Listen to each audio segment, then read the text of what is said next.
Not much happens in dark, murky ocean depths. It's mostly pretty quiet, with some smaller fish carefully passing by and probably hoping nothing big would grab them on their way. There's also a bigger fella looking for plankton coming through every now and then. Suddenly, a giant beast comes out of nowhere. First, it's just a dark dot in the distance, until it gets closer. Oh, it's a great white shark. You can recognize its firm dark gray body, white belly, and slanted head. These creatures have special cells in their skin called melanocytes that can make their color change to lighter or darker. This way, a shark can blend in with its surroundings, which is a nice ace up its sleeve and the reason why we barely even see one coming by.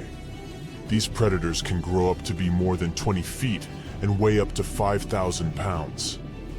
Our fierce fella is just passing by looking for some lost fish that might wander around, if it gets lucky, directly into its mouth. But instead, a giant jagged tentacle comes out of nowhere. The great white barely escaped it and quickly swam a little further to see what was happening. A giant squid comes out of the depths. Its eyes, as large as dinner plates, are looking straight at the shark, while its soft body is getting closer. A challenging prey, but hey, why not try? Most of the time, these creatures eat shrimp, fish, and other squid, but sometimes they like to really treat themselves, so they go after small whales. A shark will do too. I know you'd expect these creatures to be way smaller, or that's at least how I comfort myself when I swim a little further from the shore where my feet can't touch the bottom anymore. But they can weigh 600 pounds and be 40 feet long. The great white shark is the biggest predatory shark on our planet. Check out its long and sharp teeth. It definitely has the biggest smile down there in the ocean. Great whites have around 300 teeth, but they don't use most of them for biting. Instead, they have a special system where new teeth grow all the time because they need to replace the ones that get worn out or lost. And they have a really powerful bite, over 20 times stronger than ours. Considering all that, you might think a great white shark has nothing to be afraid of in the ocean. But looking at its gigantic enemy, we can't be so sure of that anymore. Octopuses only have 8 arms. Squids too, but they also have 2 additional tentacles. They're similar to their arms, but suckers on the arms go along most of their length, while tentacles have suckers only at the ends. This squid has probably hundreds or even thousands of suckers. There are squids without these suction cups, but in that case, they have rotating hooks, or a combination where these two work together. Hooks catch prey, and suckers stick on it so it doesn't get away. Squids have teeth too. Plus they have this special part called a radula. It's like a tongue, but with teeth on it. The teeth are tightly packed together and are difficult to remove. When food is passed to the radula, the teeth chew it into small pieces.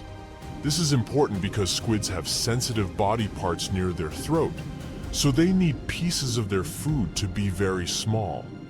Their bite may not be as strong as the great white sharks, but it's still quite powerful. For instance, way stronger than a lion's. They also have glands that produce venom and use their beaks and radula to inject the venom into their prey or a creature that's coming after them. Wow, these squids are really equipped better than expected. And they're also way longer than the great white, which gives the squid more room to attack it with its long tentacles from a distance and seize it. Giant squids usually live at depths of 2,950 feet, while great whites prefer to stay at depths of about 650 feet. But we'll try to keep the competition fair. Let's say these two meet in a territory where water pressure won't hurt or bother any of these animals. The great white is circling around the squid.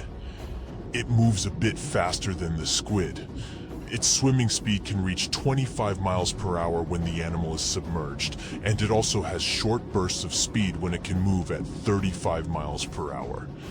Giant squids move at around 25 miles per hour. Just for comparison, an average human swims at 2 miles per hour. But with its length, the giant squid has more room to attack the great white shark with its long tentacles from a distance. They can stretch for 33 feet to snatch the prey. And look, it's really trying. But it ain't that easy. Not only is the great white big and fast, but it also has special sensors called the ampullae of Lorenzini. It's a good tool to detect prey and generally stay safe in the ocean. But the squid is definitely no joke. It has activated its special defense mechanism and released thick black ink. The great white is confused. The ink is like a smoke screen, which gives the squid enough time to get away.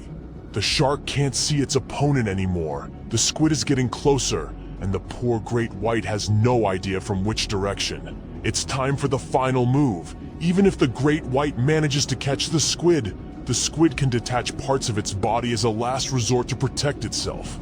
It can lose up to 10 body parts, unlike sharks.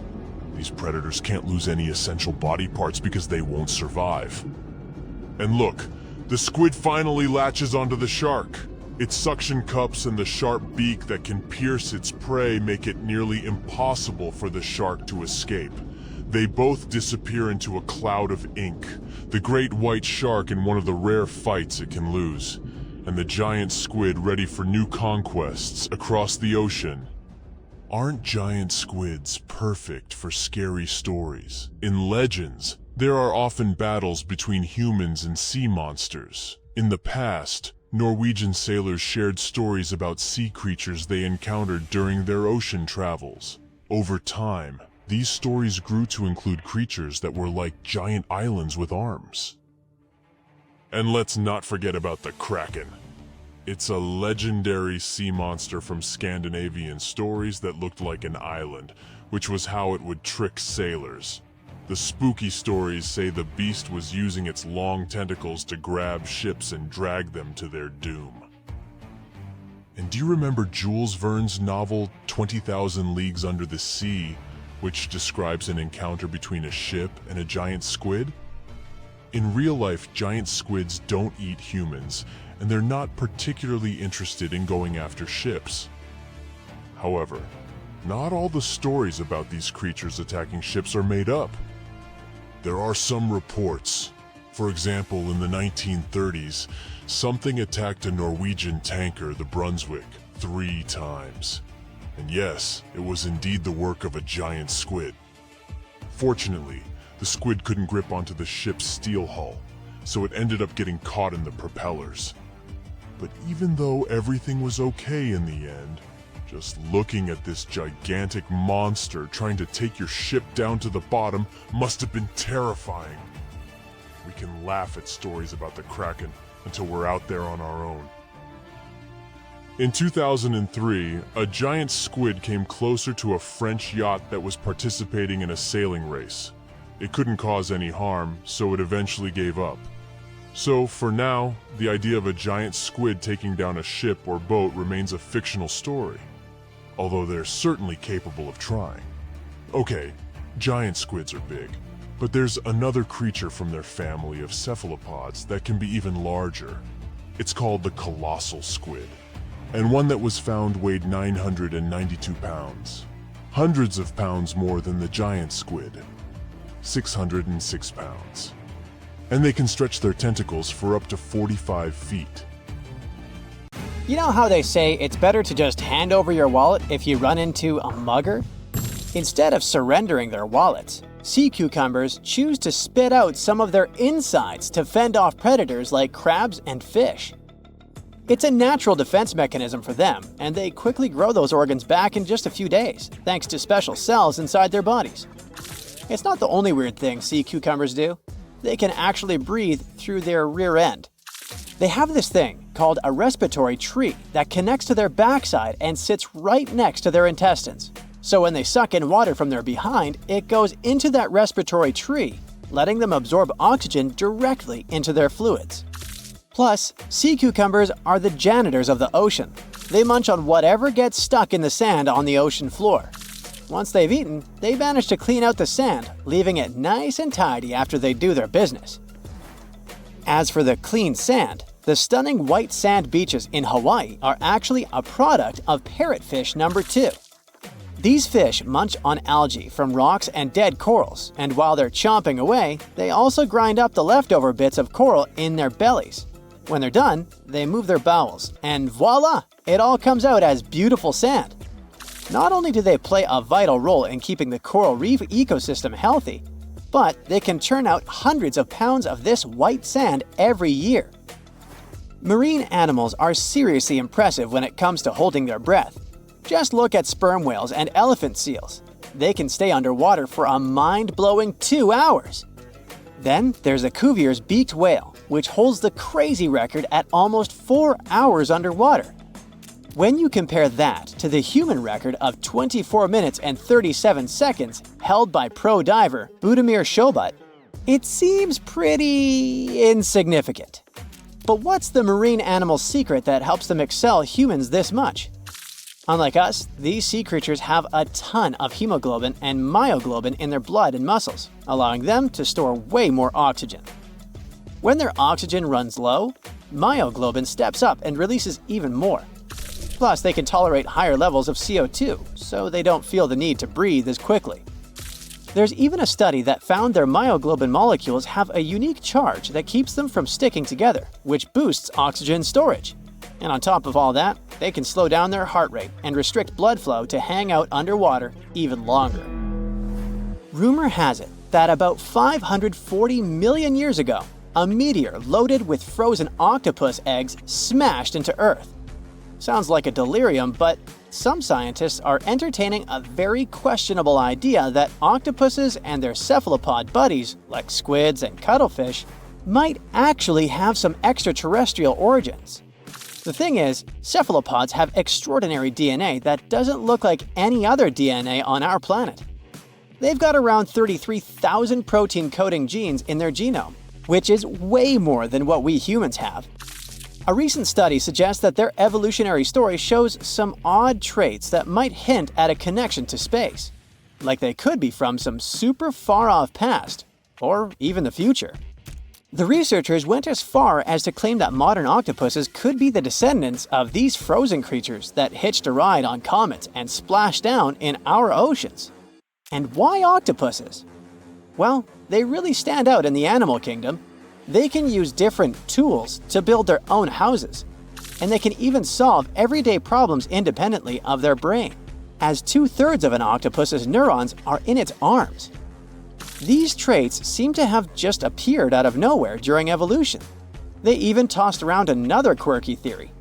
What if an extraterrestrial virus crashed into early squid populations and gave them a crazy boost in evolution, turning them into the octopuses we know today? Anyways, these are just fun speculations without any hard proof. Now, this funky object is an animal, not a rock. It's called sand dollar. Just look at the shape of its shell. Once sand dollars are exposed to the sun, their shells lose their soft, spiny covering and become bleached white. Back in the day, beachcombers thought these shells looked a lot like big silver coins, kind of like the old Spanish dollar that was about the same size. But if you prefer, you can call them sand cakes instead. These quirky creatures have tiny spines on their surface, and they glide along the ocean floor. They use small tube feet that line the grooves on their underside to grab bits of food like plankton and algae, which they then send to their mouths. Inside, they have 5 triangular teeth that help them munch on their meals. In some Georgia folklore, sand dollars are said to represent coins lost by mermaids. Sand dollars have a unique talent for cloning themselves. They can do this for a bunch of reasons, like when a predator comes around. Some species of sand dollar larvae can actually split in half as a defense mechanism. It takes about 24 hours for them to clone themselves, and the new larvae end up being about 2/3 smaller than the original, which helps them hide from danger. Wait, is that a giant sea hot dog racing through the ocean? Sorta. Some scientists have joked that sperm whales seriously resemble enormous hot dogs. These massive creatures can take quick naps, standing up for about 10 to 15 minutes. They only sleep about 7% of the time, mostly between 6 p.m. and midnight. Sperm whales also have a cool ability to retract and extend their eyes, thanks to a thick retractor muscle around them, but they can't actually roll their eyes in their sockets. Plus, they have the most asymmetrical skull of any mammal out there. Oh, and let's not forget, they have the largest brain of any living creature, weighing in at over 9 pounds. Unlike us humans, if dolphins went into full-on snooze, they'd stop breathing and could drown. So they figured out a genius solution. They let only one side of their brain sleep at a time. This means one half stays awake to keep them breathing and watching out for any potential threats. When they snooze, they only close one eye. If their right brain is resting, their left eye is shut, and vice versa. This unique sleep style is called unihemispheric sleep, and it lets them recharge without ever fully losing awareness. On top of that, dolphins might be using corals and sponges like their own little pharmacies.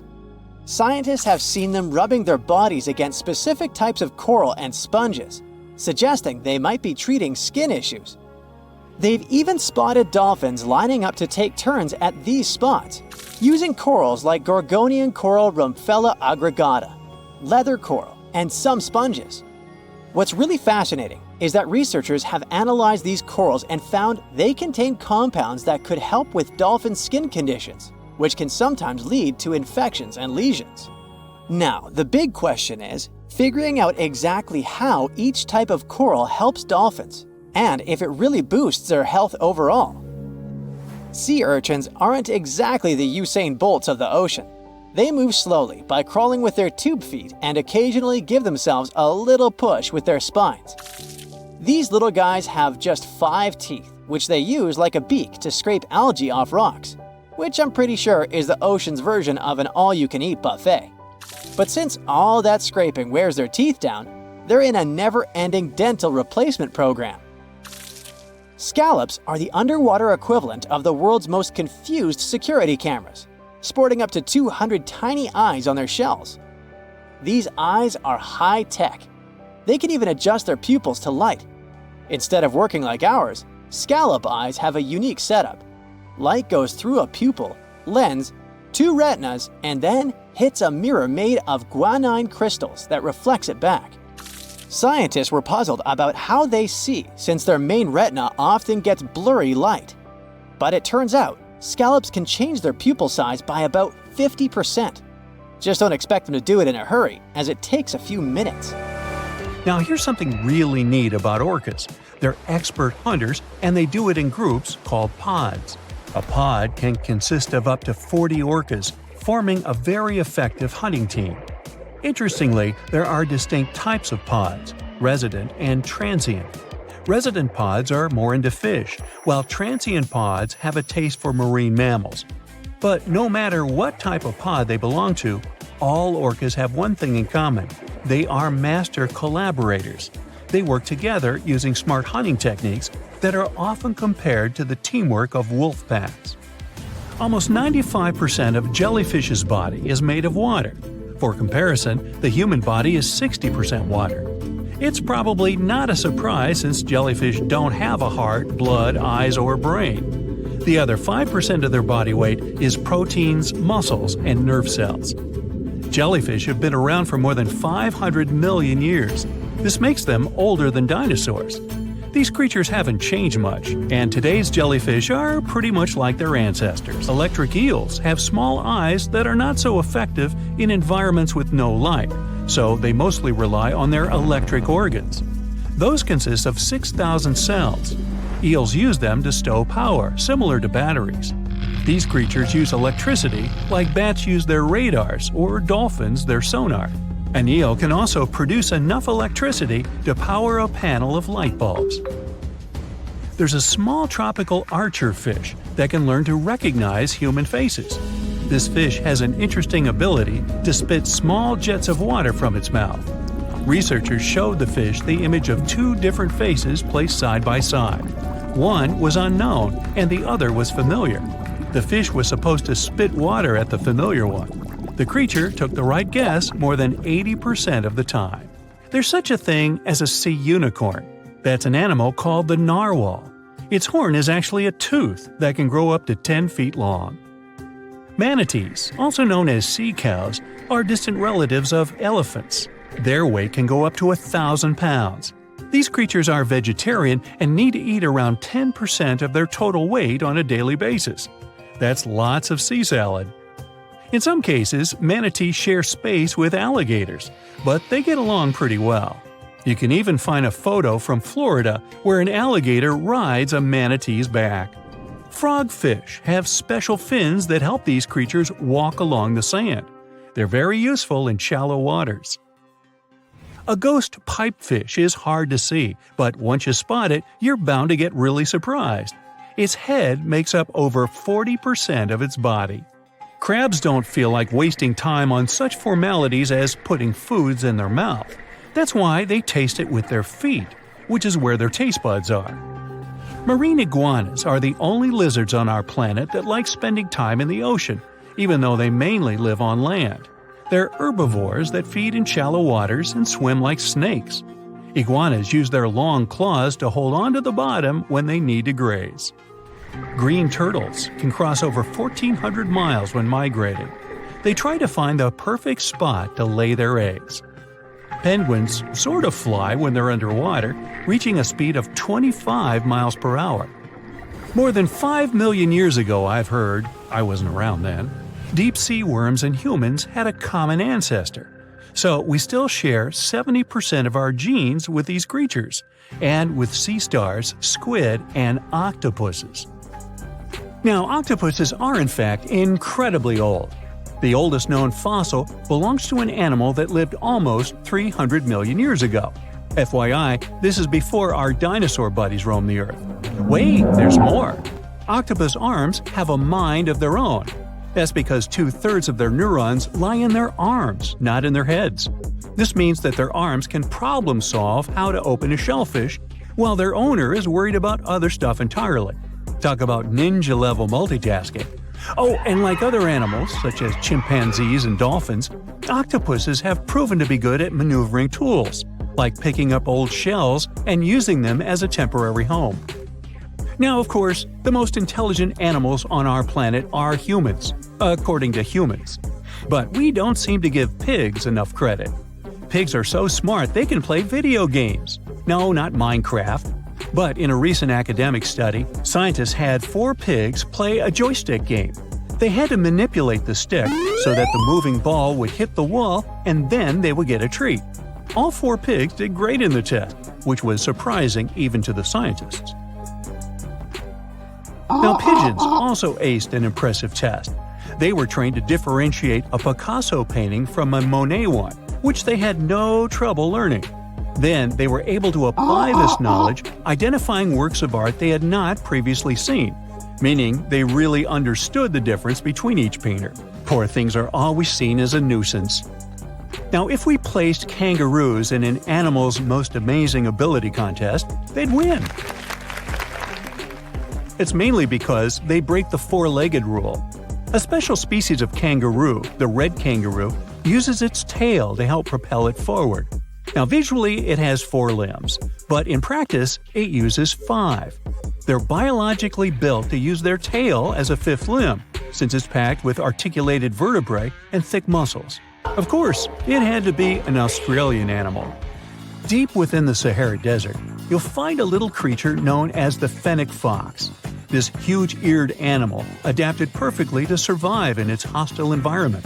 The huge ears help them to dissipate the unbearable heat of the desert, as well as help them to hunt for underground prey. Now meet this guy. Unlike what its name might suggest, the red panda is closer to a raccoon than it is to a giant panda. You'll find a lot of these cat-sized creatures in the Himalayan region, hopping from tree to tree and bundled together trying to keep warm in the harsh weather. They're gentle and friendly like their big panda cousins, and occasionally enjoy eating some bamboo sticks. And then there are bees.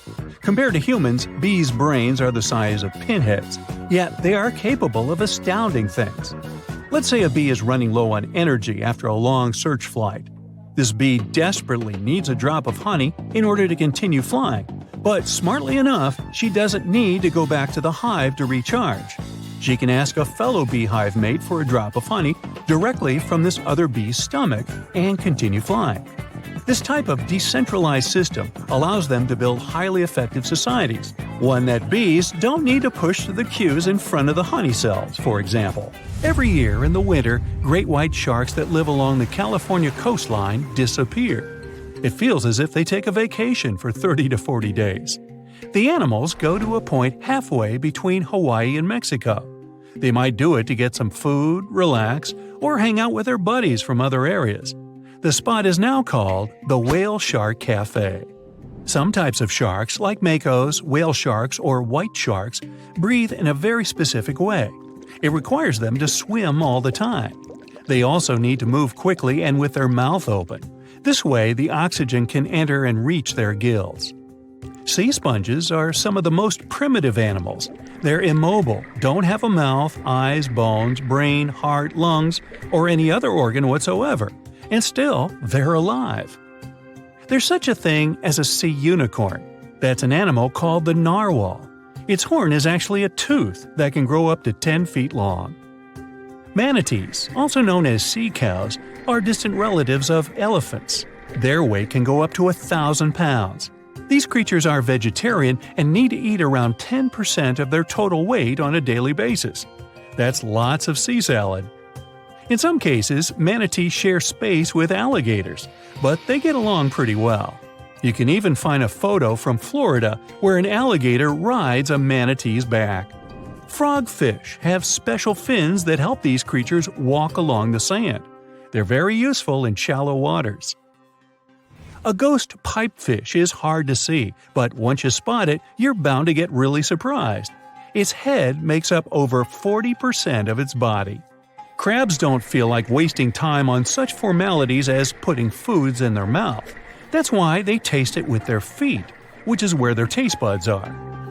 Marine iguanas are the only lizards on our planet that like spending time in the ocean, even though they mainly live on land. They're herbivores that feed in shallow waters and swim like snakes. There's something known as the orange cat behavior, and apparently it's not just a meme. So far, scientists have been able to understand that coat color is connected to a feline's gender. And since orange is an X chromosome, orange cats are usually males, like Garfield. The so-called orange cat behavior describes ginger cats as agents of chaos. Again, pretty much like Garfield. However, there haven't been any conclusive studies on whether coat color and cat behavior are truly linked. In terms of vision, mantis shrimps probably have the most psychedelic vision out of all animals. These funny-looking creatures have a whopping 16 varieties of photoreceptors, with 5 of them reserved for the ultraviolet or UV spectrum. Ultraviolet rays are really short wavelengths, which are invisible to humans. The thing science still doesn't understand is how exactly these mantis shrimp view the world around them. Sure, they can perceive a bunch of colors, but they can't necessarily distinguish all of these colors among themselves. It can be that they just see a lot of really vivid, really blurry colors, but we haven't figured out a way to check that out. Now, to say sloths are cute is an understatement. They may be one of the friendliest animals in the jungle, but there's more. If you look closely at their fur coat, you'll notice hints of green. These greeneries are actually tiny little algae that grow alongside sloths. They help sloths to camouflage better in the jungle, but they also nurture them. The little cracks inside a sloth's fur create the perfect environment for algae reproduction, and scientists have found species of algae that don't exist anywhere else in the world. They do get by with a little help from their friends. Deep within the Sahara Desert, you'll find a little creature known as the fennec fox. This huge-eared animal adapted perfectly to survive in its hostile environment. The huge ears help them to dissipate the unbearable heat of the desert, as well as help them to hunt for underground prey. Many terrifying animals live deep beyond the waves, like this vampire squid living 3,000 feet below the surface in almost complete darkness. This animal has a cloak, like a vampire's. That's why it's called the vampire squid. Deep down at the bottom, it can't use ink to defend itself. So this animal has developed an unusual tactic. It glows slightly to scare away predators. If this tactic fails, the vampire squid can turn its body inside out, revealing tiny spikes. When you translate its scientific name, Vampiroteuthis infernalis, it literally means vampire squid from the nether. Despite its terrifying looks, it's a harmless ocean animal. This previous creature was not from space, but this object definitely is. Before Elon Musk found a way to reuse rockets, NASA would simply drop old ones after launching astronauts into space, most of the time in the ocean or deserts. In 2012, Jeff Bezos launched a mission to find the Apollo 11 rocket. They found it by using sonar, but it was in terrible condition. It was sitting on the bottom of the ocean, not far from the predicted site. They were able to rescue the engine and reconstruct 2 of them. The most famous lost city is Atlantis, but sadly, we still haven't discovered it. However, Heraklion was also just a myth until one British pilot saw something that looked like a city while flying over the Mediterranean Sea. He reported it, and 60 years later, a group of divers went there. They were shocked when they found an entire city underwater. It was loaded with artifacts that could tell us a lot about the history of the place. Now it's one of the best underwater archaeological sites in the world. It's believed that the rising sea caused the whole city to go underwater. The Titanic sank in 1912. The wreck was claimed to be officially discovered 74 years later. In reality, though, a fisherman found the Titanic 8 years earlier while fishing in the Atlantic Ocean. He was pulling out his net when he spotted a head stuck in it. Luckily, it was just a doll's head. Years later, after the fisher had passed away, his son sold the doll to a doll collector. She did a lot of digging and research on every person who had a porcelain toy on the Titanic. She found the owner of the doll. Ava Hart was on the Titanic and had a doll with her. Ava survived the catastrophe by a miracle, but her toy didn't. Hart even wrote about the doll in her journal, and every detail matched the toy found by the fisherman. The tripod fish lives deep in the abyssal zone, around 20,000 feet below the surface. It's adapted to such immense depths and uses its tripod fins to stay still on the bottom. This creature doesn't have big eyes, but even if it did, these eyes would be useless in the darkness. Instead, the tripod fish uses its fins like antennas to detect any movement in the water.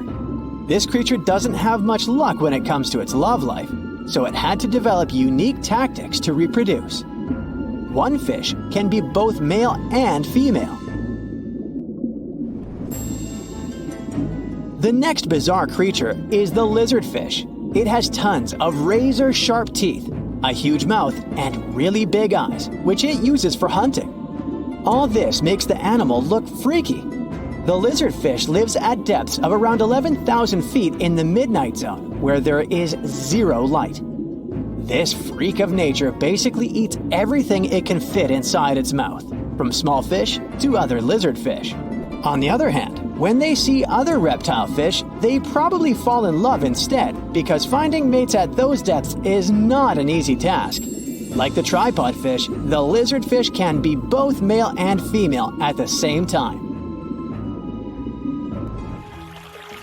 When you think of a river, you usually picture it on land. Still, nature is quite unpredictable, and it created a river flowing under the ocean in California. It's running at a depth of around 2 miles. This river has everything that an ordinary river has: sunken logs, trees, and rocks. And despite its uniqueness, it's not the only one in the world. There are also others in the Amazon and Greenland. a terrifying creature was discovered near Angola's coast by a remote operating vehicle. It looks like it doesn't have a head or a body. It was sitting at a depth of around 4,350 feet below the surface. After doing research, scientists concluded it wasn't anything from a sci-fi movie, it was just a cluster of siphonophores stuck together. In 2015, some random guy was diving in Caesarea, and something shiny caught his eye. He reached out, grabbed it, and realized it was a gold coin. After that, he examined the bottom and found out that there were many more. He reported the incident to the local authorities, and they concluded that he had found Arabic treasure. The coins were made of solid 24-karat gold and were a few thousand years old, but due to the perfect salinity and temperature, they looked brand new. The coins belonged to a ship carrying cargo. It was caught up in a storm and unfortunately sank. One of the weirdest things ever discovered was found in the Baltic Sea. It's an anomaly that looks as if it was created by a different civilization. It was discovered by Swedish researchers, and they basically had no idea what it was. They had to ask tons of other scientists for their opinions. When you look at this formation from above, it's 200 feet long and looks exactly like a fallen spaceship. It's hard to believe that it's a natural formation, but spoiler alert, it's totally made by nature because the Baltic Sea has gone through many erosions throughout history. Most likely, the bizarre formation is the result of these processes. A group of divers in Madagascar were shocked when they found this 7-foot monstrosity of a knife on the seafloor. The speculation started immediately, and many said that the knife was from some giants that had fought megalodons and lived on Earth thousands and thousands of years ago. That could make a nice story, but the knife is most likely a movie prop that was lost at sea. One of the ocean's most bizarre animals is the frilled shark. It's believed that this fish is the reason for all those sea serpent stories that sea explorers of the past wrote about. These animals live pretty deep in the ocean, but sometimes they can be seen in shallow waters. It's super rare, but possible. The frilled shark has a big mouth sporting around 300 teeth. It also has a long body that looks like a lizard's, and it is truly a unique species of shark. Its prey can be half of its size because this shark's stomach is like that of a snake, and it can swallow huge fish or crustaceans. Spotting a few worms in your garden is no big deal, but after seeing a 26-foot long one in the ocean, you will make your wetsuit a little wetter. This worm is super rare, and it's completely harmless to humans. It's actually not a giant worm. It's a cluster of zooids that are stuck together in a worm-shaped formation. They usually only eat plankton, bacteria, and other tiny things that can be found in the ocean. Probably the scariest thing in the ocean that is 100% real is the magna pinna, which can be found at crazy depths of 20,000 feet below the surface. This monster looks like an underwater Slender Man, but it's just a squid with really long tentacles that can reach a terrifying size of 8 feet. This guy has only been seen a few times, and basically, we don't know much about this creature so far. 70% of the surface of our planet is covered with water. Seas and oceans hide not only diverse inhabitants, but also traces of humanity. Thousands of sunken ships contain pieces of our centuries-old history. Let's look into these depths of the sea and find out what secrets they hide. So, imagine you dive into the seabed and find there... No, it's not the wreckage of a pirate ship of the 16th century. We've seen it many times in many documentary shows and read about it in books, and it's not attractive now. So, you dive into the ocean floor and find a huge porcelain tableware store. And it's not just porcelain that you can buy in the store, but more than 500-year-old dishes. The Chinese Ming Dynasty developed maritime trade for imports from foreign countries several hundred years ago. One ship didn't survive a sea storm and sank somewhere on the northwestern slope of the South China Sea. There, scuba divers discovered a sunken ship with valuable cargo on board. Thousands of porcelain cups, plates, and jugs with beautiful painted patterns lay among algae and sea sand. Experts counted all the items and claimed the ship carried about 100,000 items, but not all of them ended up in the cargo hold. Valuable items were scattered over hundreds of thousands of square feet. A similar case occurred in the Mediterranean Sea. One guy was diving off the coast of Israel and accidentally discovered the oldest sunken sea cargo in the eastern Mediterranean. Pieces of marble sculptures and structures lay on the seabed among the wreckage. They were so ancient that they got covered with algae and became part of the underwater landscape. Another unusual find was discovered in the deep water ridge of the Pacific Ocean, north of the Hawaiian Islands, in one of the largest marine reserves in the world. A research vessel sailed along the seabed and discovered a road. Part of the bottom was covered with yellow brick tiles. It was also like the tile used to cover a swimming pool. The researchers conducted an expedition in this unknown place and posted videos online. They went down to a depth of about 1.8 miles and noticed a strange track on the bottom made of yellow bricks. One of the guys jokingly said that it was the road to Atlantis. In fact, the road led nowhere, and it wasn't made by humans. Nature created this unusual landscape. The place with stone tiles was at the bottom of the lake, located at the top of an underwater mountain. Perhaps once upon a time, it was a volcano. Magma heated the surface, and cracks appeared on the ground. The lines of cracks made the solid surface look like a brick road. Okay, how about something more mysterious? 20 years ago, a Norwegian research vessel discovered strange holes in the seabed in the middle of the Atlantic Ocean. Then, already in 2022, other researchers found something similar, but at the bottom of the Pacific Ocean. Scientists discovered about 200 holes in 3 different places at a depth of about 2 miles. The holes were arranged in several rows, and a tunnel was under each. But where did it lead? To find out, you first need to find out who made these holes. Scientists studied animals that live at such a depth under enormous pressure.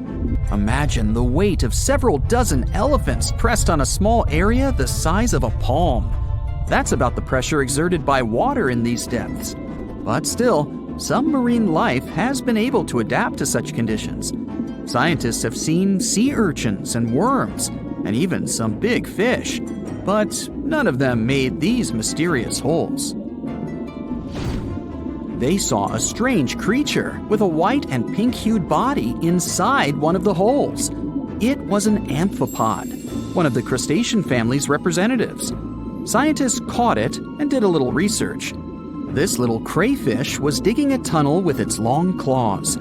It used it as a home to hide and shelter its offspring. Or the small crustacean was digging tunnels in search of food.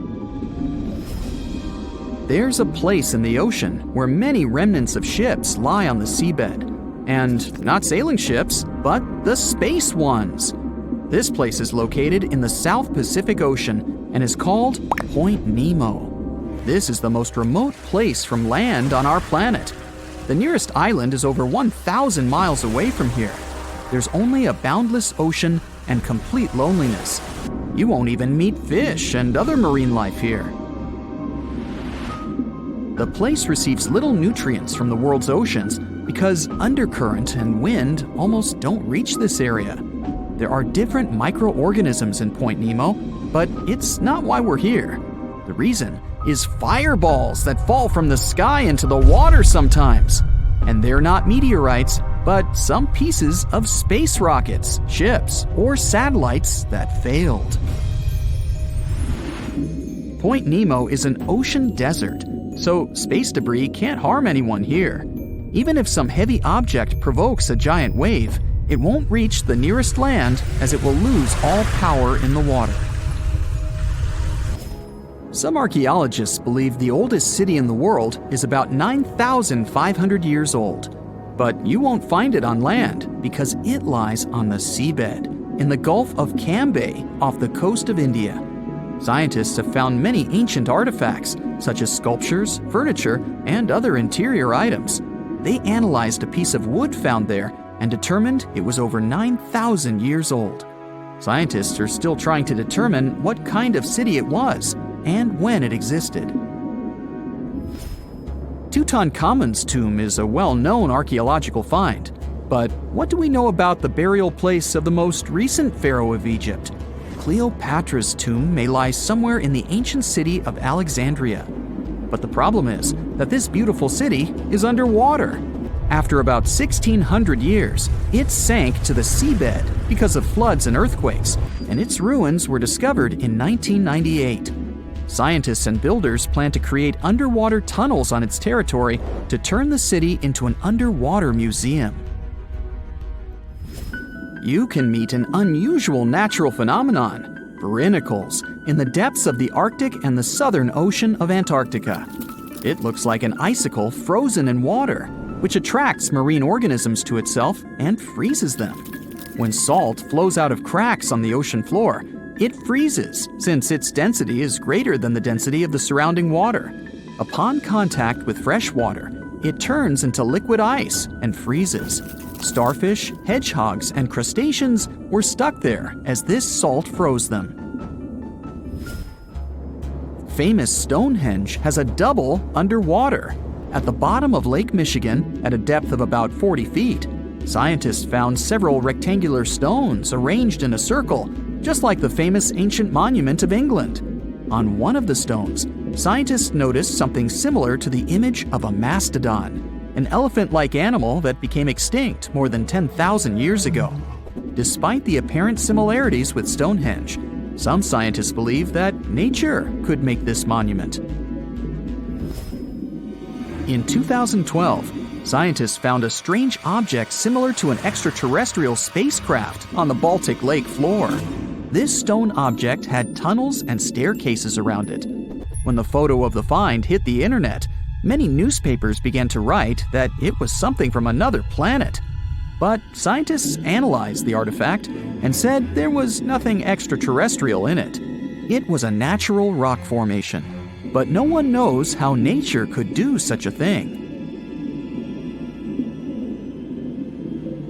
In the past 30 years, scientists have made an incredible discovery of a new creature living deep beneath the surface of the ocean.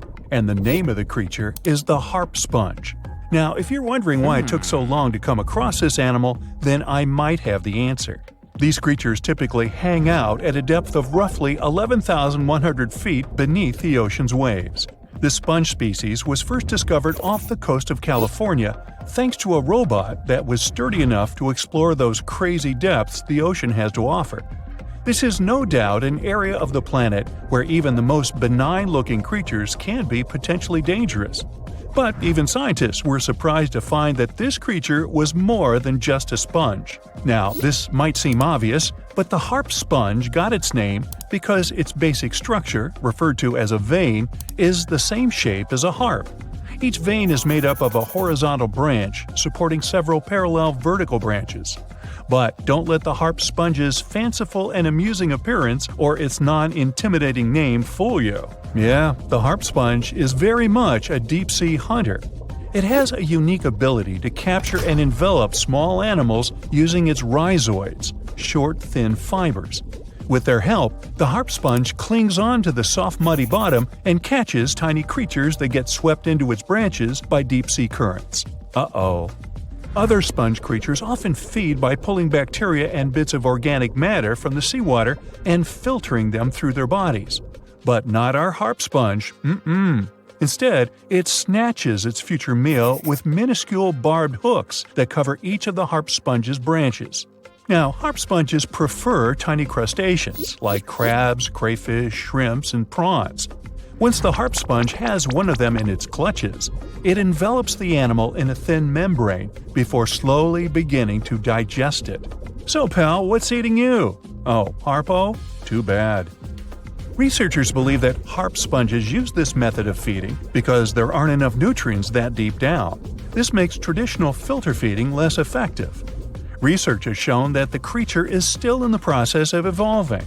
Early harp sponges, researchers found, only had 2 veins, but later, scientists discovered other harp sponges that had 6 veins.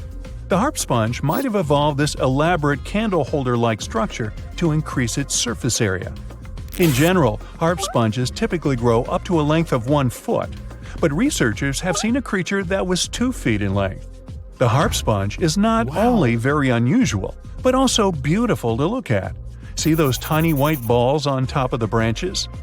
Now, why don't we look at some other creatures that live below the photic zone of Earth's oceans? The photic zone means the area beneath the ocean's surface that still receives some sunlight.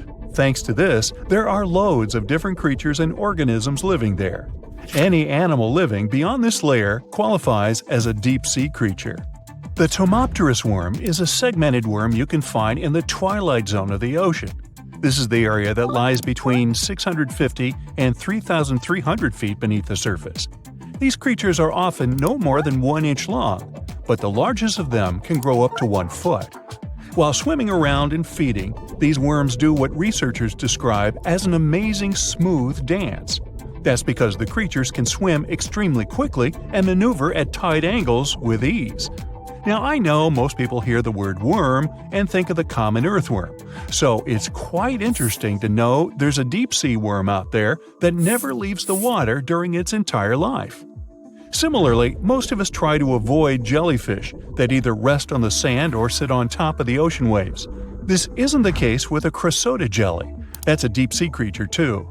This beautiful jellyfish is mostly ruby red, bright orange, or electric purple. That's what helped researchers realize they had found a new species of jellyfish. The creature grows to a maximum size of 1 inch across. It has tentacles that stretch out in every direction. Now, if you come close to this jellyfish, it'll pull all these tentacles in toward its body before rapidly swimming away to avoid danger. Yes, you are dangerous. The chrysota jelly is extremely rare. You won't see it very often. You might need to borrow that deep-sea diving robot I mentioned earlier. While worms and jellyfish might seem quite harmless, this isn't the case with the Pacific viperfish. Ooh. This creature is equipped with a noticeably big mouth, like me, and the needle-like teeth inside are key to its hunting strategy. Pacific viperfish live at around 5,000 feet below the ocean surface, but they're among those numerous marine animals that migrate each night from the ocean depths toward shallower waters to dine. What's on the menu for dinner tonight? Lots of small fish and shrimp. The creature can grow up to 12 inches in length. Its 2 front fangs, which stick up from the fish's bottom jaw past its own eyes, are especially dramatic. When the fish unhinges its jaw, its mouth can open wide enough to engulf smaller animals, and the teeth form a cage to prevent an escape. Now, have you ever seen an underwater creature that looks like a strawberry? Trust me, it does exist. Just look at these dots on the strawberry squid. The creature has a big eye and a smaller one. You might think this unconventional pairing would be awkward and uncomfortable, but it's actually the opposite. The big left eye looks upward. It spots shadows cast by other animals in the dimly lit waters above. The eye's tubular shape helps it collect as much light as possible. On the other side of the squid's head, you can see its right eye. It's small and looks downward. This eye searches for flashes of bioluminescence produced by animals lurking in the darker waters below. Now, bioluminescence means the production and emission of light by living organisms. By the way, the squid has a nickname. And no, it's not Squiggy, although that's a great one. It's known as the cockeyed squid. This is simply due to the remarkable difference in size between its 2 eyes. I think I like Squiggy better.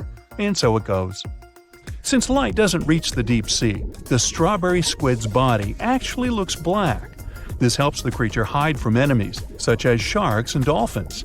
In general, the strawberry squid grows to a length of 5 inches. It typically lives around 3,000 feet below the surface, but floats to shallower waters at night. Now, the feather star is a marine creature without a backbone, but with feather-like arms that radiate from the center of its body. These creatures first appeared around 200 million years ago. Related to sea stars, they look like a flower, but if you approach them, they'll quickly swim away. But not all feather stars can swim. Many species can only crawl along the bottom of the seafloor. Like some of the other deep-sea creatures we've looked at, the feather star can adapt to its surroundings. It has a creepy ability to shed its arms, the same way some lizards can shed their tails. This also helps them escape from their enemies. Feather stars live all across the globe, from the equator to the poles, from the shallow waters on top of reefs to the deep, deep sea. Now, given that we're dealing with mysterious creatures, the name of this one is quite fitting. The swift vampire squid should be the official symbol of life in the deep sea.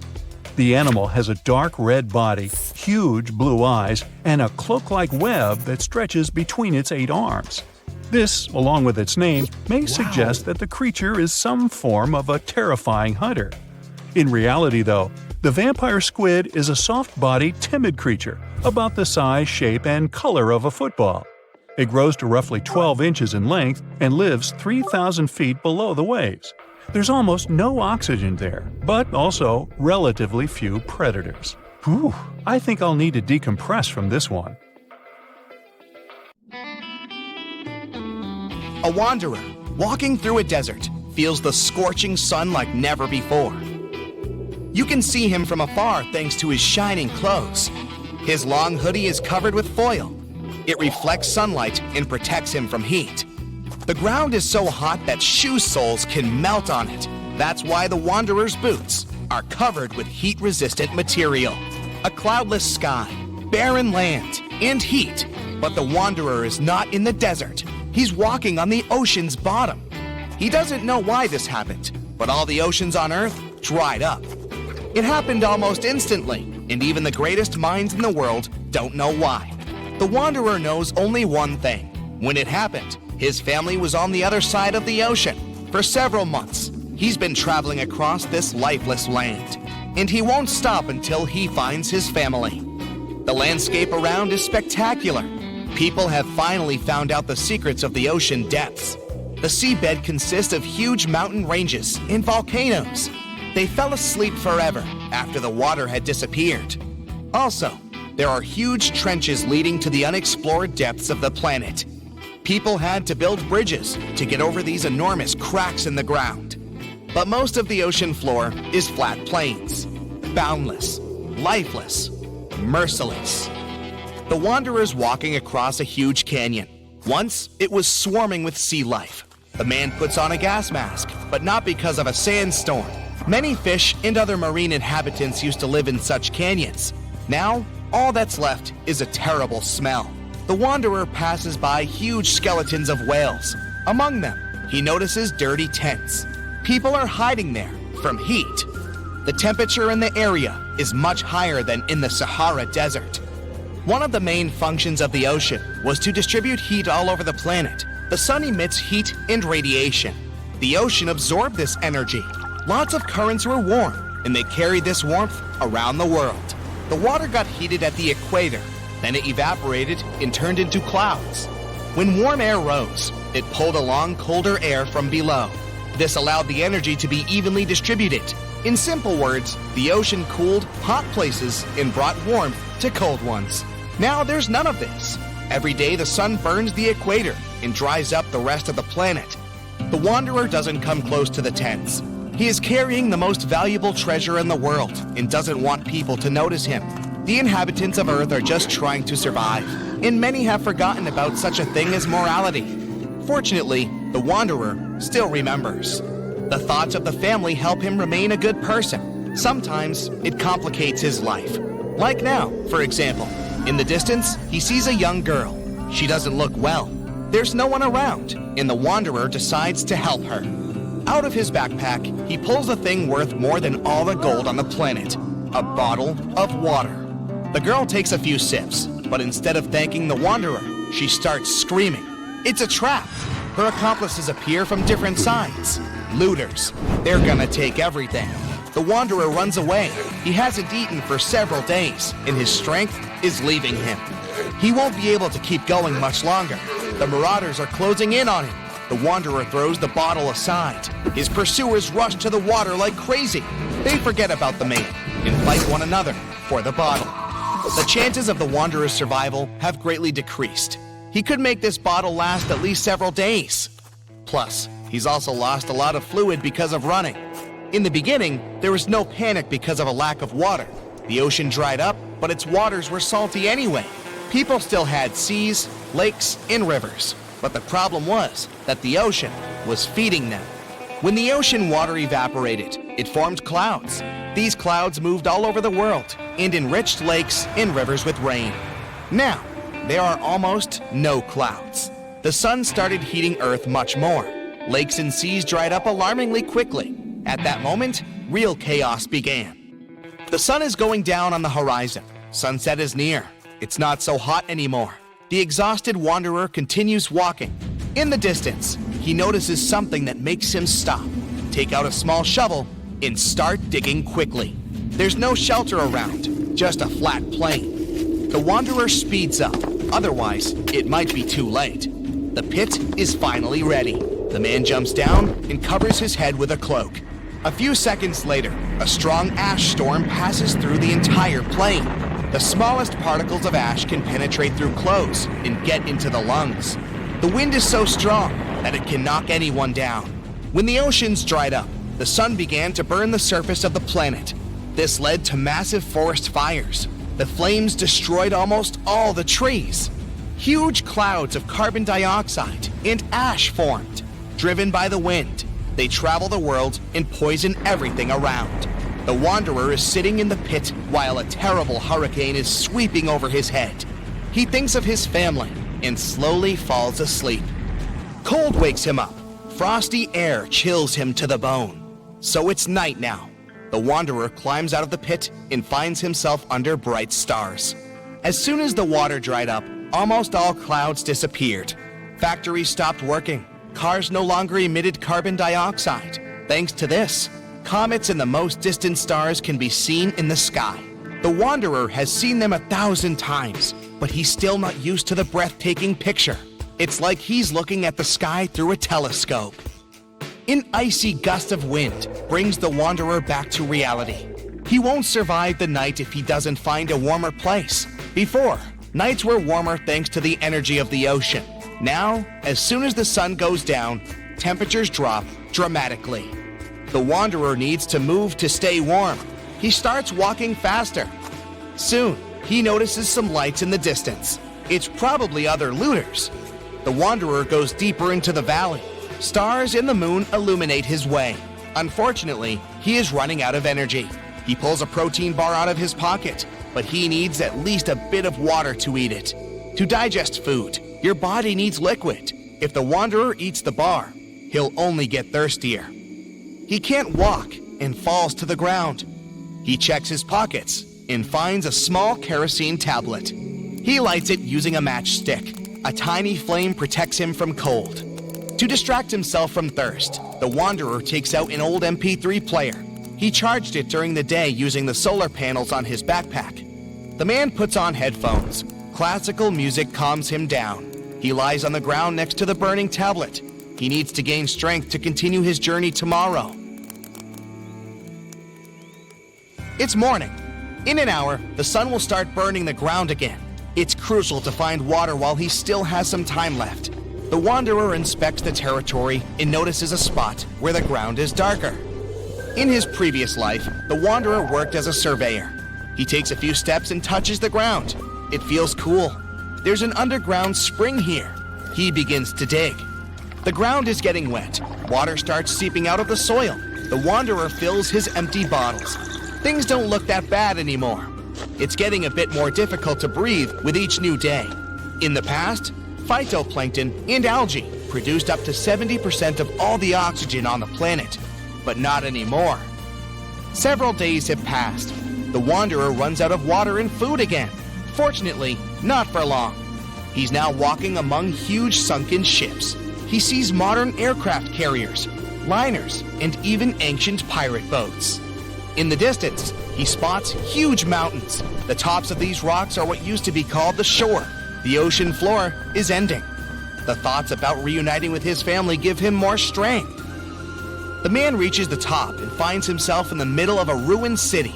It's empty. Where have all the people gone? Where is my family now? The wanderer asks himself.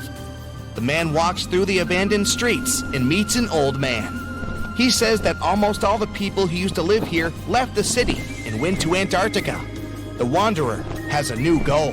He's going to get to the icy mainland no matter what. He will find his family.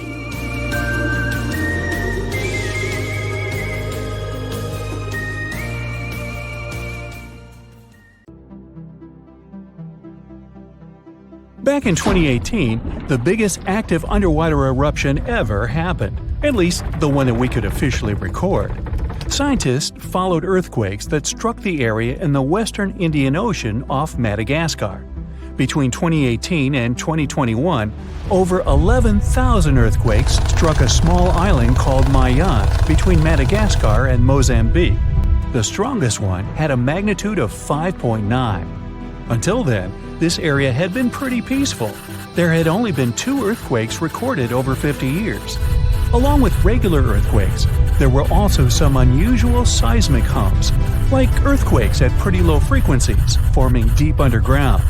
People couldn't feel those hums at the surface, but researchers around the world discovered them and realized they were related to volcanic activity no one actually noticed coming.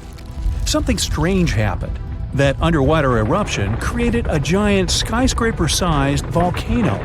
This new underwater volcano turned out to be around 1.5 times the height of One World Trade Center in New York, and almost 10 times bigger than the Statue of Liberty. The area where it appeared had been explored in 2014, but it was almost flat, peaceful, and empty back then. Now, there is an actual volcano nearly 8,500 feet below sea level. The volcano gets its magma from a super profound reservoir located nearly 34 miles underground. It's the deepest reservoir of volcanic magma that we know about. The Earth has layers, and the middle one is kinda chunky. It's very much like peanut caramel filling many chocolates have. Research shows there are probably hunks of oceanic crust deep inside the Earth's liquid mantle. They're stuck there, creating large lumps in something that was supposed to be a smooth layer. Our planet has a rigid outer layer. It includes a hot upper mantle and cracked crust. The hot mantle moves and churns all the time, making the crust at the surface move too. This way, the oceanic crust dives into the depths and makes huge magma plumes go up toward the planet's surface. Scientists even found an ancient piece of the Pacific Ocean hundreds of miles underneath China. Those are the old remains of the Pacific seabed from long ago, and they were pulled downward below Earth's surface into the mantle transition zone. This rocky slab that used to be at the bottom of the ocean is made of the crust and some solid parts of the upper mantle. Most of the volcanic activity on our planet happens where we don't even see it, under the surface of the ocean. About 70% of all volcanic activity happens in the oceans, and mostly in the area of the South Pacific, with over 1,100 volcanoes squeezed into that area. Coastal cliffs, mountain changes, soils, and sediments that line valleys. These are only a small portion of the rocks on our planet. Oceans hide so much more deep down below the Earth's surface. In between the Earth's surface and its core is the mantle. It's a warm, thick layer of rock that moves and flows constantly. Some hundreds of miles below, there's a place where diamonds grow. As they form, they go through high temperatures and pressure, after which they eventually freeze. That way, when they arrive at the surface, scientists can explore their structure, find out how they formed, and understand better what's going on in the depths of our planet. Thanks to diamonds, they realized the mantle was very wet, and it possibly contained much more water than all the oceans on Earth. Our planet is eating up its own oceans. As its tectonic plates move, dive, and go beneath one another, they drag huge amounts of water into the Earth's interior. The water beneath the surface of our planet can help with developing magma and lubricate faults, which actually makes earthquakes more likely to happen. Water is actually stored in the minerals. It gets incorporated into the planet's crust when new oceanic plates form. They go through the process of bending and cracking as they grind under other plates, and huge amounts of water then go deep into the crust and mantle. Scientists research an area that's 18 miles under the surface. They realize these zones pull 3 billion teragrams, which is more than 2 billion pounds. Any ocean is like a whole new world. There are incredible sceneries below the surface, magnificent waterfalls, lakes, and rivers. There are thick layers of salt beneath the seafloor, and rivers and lakes form because seawater goes through those layers and dissolves them, creating something that resembles pools. The dissolved salt makes the surrounding water denser. That water then settles there, which eventually forms underwater lakes or rivers. But there are also mountain chains, trenches, canyons. There's a canyon in the Bering Sea with more than 8,500 feet of vertical relief. This makes the Grand Canyon look way smaller than it is, since the underwater canyon is nearly 2,500 feet deeper. Deep parts of the ocean are really cold. The temperature of the water can be about 40 degrees, but at the bottom, water can get boiling hot. There are hydrothermal vents in the seafloor. Those are the hot springs located at the edges of tectonic plates. The water they release can reach a temperature of up to 750 degrees Fahrenheit, but the pressure at such depths is very intense. So intense, no human being can handle it. Still, it's the pressure that keeps the water from boiling. Ocean depth is on average 2.3 miles. Light waves can still enter at 3,280 feet, even though it's in a very small amount. So all the mysteries hidden below that point remain in total darkness. The actual illuminated part of the ocean goes until 600 feet. Even though the sun gives us light, most of our planet is dark all the time. It's all because of the oceans, covering over 70% of our planet. The loudest sound that came from an ocean, and of the loudest sounds ever recorded, came from an ice quake. It was so loud, researchers picked it up by sensors more than 3,000 miles away. There was a seismic activity that made frozen ground break down. The Antarctic ice sheet is bigger than the continental part of the United States and Mexico together. A big iceberg from Antarctica holds over 20 billion gallons of water, which could make a 5-year water supply for 1 million people. Humans can generally drink sea ice, although we can't drink seawater. As time goes by and the ice ages, the brine trapped between ice crystals drains out. That way, ice becomes fresh enough to consume it.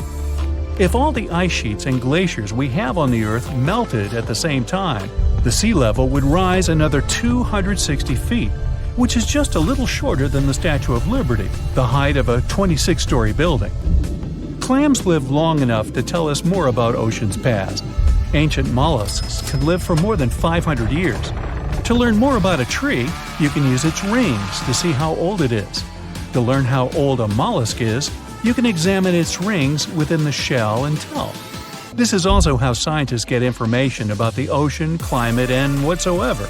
Clams can help take a look at what happened about 1,000 years ago. The Earth doesn't have 4 but 5 oceans now. The new one, called the Southern Ocean, was officially recognized only a few months ago. It borders the Atlantic, Pacific, and Indian Oceans, so scientists couldn't agree if it's really a new ocean or just part of the colder regions of these 3. We don't only divide oceans on maps. Each has different conditions for unique marine species. For example, the Southern Ocean has leopard seals, orcas, minke whales, emperor penguins, and other animals that live in cold, icy seas. It's also home to krill, small creatures that look like shrimp and are food for many bigger animals that live there. Life on our planet started about 3.5 billion years ago. I wasn't around then. It's still a mystery how and when exactly, but some theories say life could have first emerged in the depths of the ocean. A few years ago, scientists found microscopic tubes and filaments within rocks formed about 4 billion years ago. These rocks are fragments of ancient oceanic crust. Also, these tiny tubes and filaments are similar to microbes that can still be found on hydrothermal vents in deep parts of the ocean. The idea is these living cells found conditions to stay alive in tiny rocky pores inside the chimneys of those vents and started the amazing adventure of the evolution of life on our planet. Lions, dogs, cats, all these mammals sleep in pretty comfortable positions. But not whales. They look like giant floating loaves of bread, which is a scene one diver accidentally came across in the Caribbean Sea. 6 whales were just standing upright with their tails pointed down at a depth of about 65 feet below the surface. Scientists discovered that when sperm whales take a nap, they stay in this position for 10 to 15 minutes. They don't move or breathe. But these creatures spend only 7% of their time asleep, far less than other mammals. Usually, they either rest peacefully in the water or relax, slowly swimming next to other marine animals.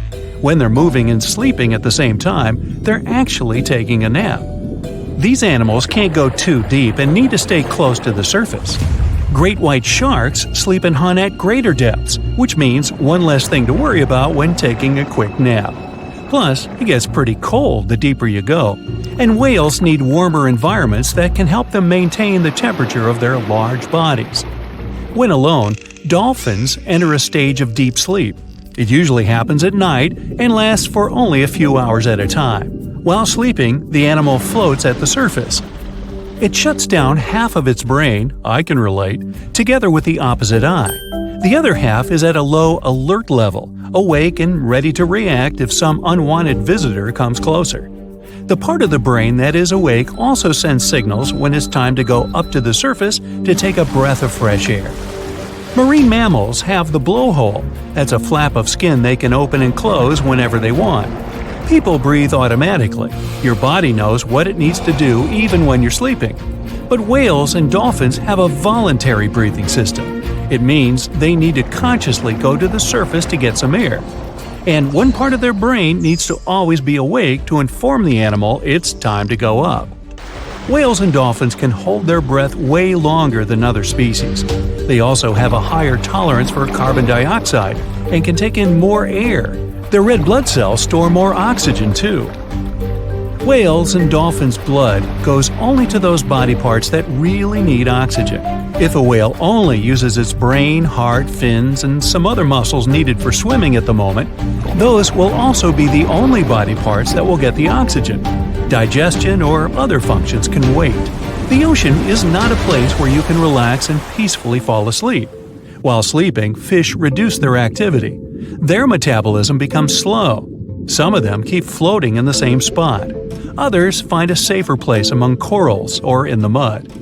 Early in life, dolphins learn to make a unique whistle that helps others from their pod to identify them. That means these specific whistles are their names, and dolphins do respond to them. Clams have feet. It looks like a large tongue that sometimes protrudes from the shell, but that's actually the foot, and it's relatively long compared to the length of the animal. Clams use this limb to dig themselves in the sand. The blue whale is the largest living animal, and it's also larger than the majority of dinosaurs used to be. They can grow to more than 100 feet long and have a weight of almost 200 tons. That's like 50 adult elephants. A blue whale's tongue alone can weigh more than one elephant. Such a giant surely needs to eat a lot, 500,000 calories in just one mouthful. The blue whale's heart is the size of a small car and weighs 1,300 pounds. To move the blood through such a giant body, the heartbeats are so strong you can hear them even from 2 miles away. The heart of a whale beats only 8 to 10 times per minute. The whale is one of the loudest creatures out there. Its call can go up to 180 decibels, which is as loud as a jet plane. Almost 95% of jellyfish's body is made of water. For comparison, the human body is 60% water. It's probably not a surprise since jellyfish don't have a heart, blood, eyes, or brain. The other 5% of their body weight is proteins, muscles, and nerve cells. Jellyfish have been around for more than 500 million years. This makes them older than dinosaurs. These creatures haven't changed much, and today's jellyfish are pretty much like their ancestors. These creatures live in the ocean, but in 1991, more than 2,000 jellyfish polyps were taken into space. Scientists wanted to see how they would react in the environment with no gravity. The jellyfish reproduced and created 60,000 new polyps, but unfortunately, those couldn't function normally after getting back to Earth. One species of jellyfish can literally live forever. As it grows older, the critter goes down to the seafloor to become a polyp again, and that polyp turns into a new jellyfish with the same genetics. Greenland sharks can live 500 years. This is an animal with almost the longest lifespan among vertebrates. Sperm whales are sociable creatures. They spend their life surrounded by their family. These animals support one another and have close friends they remember well, even if they don't see each other for a long time. Electric eels have small eyes that are not so effective in environments with no light, so they mostly rely on their electric organs.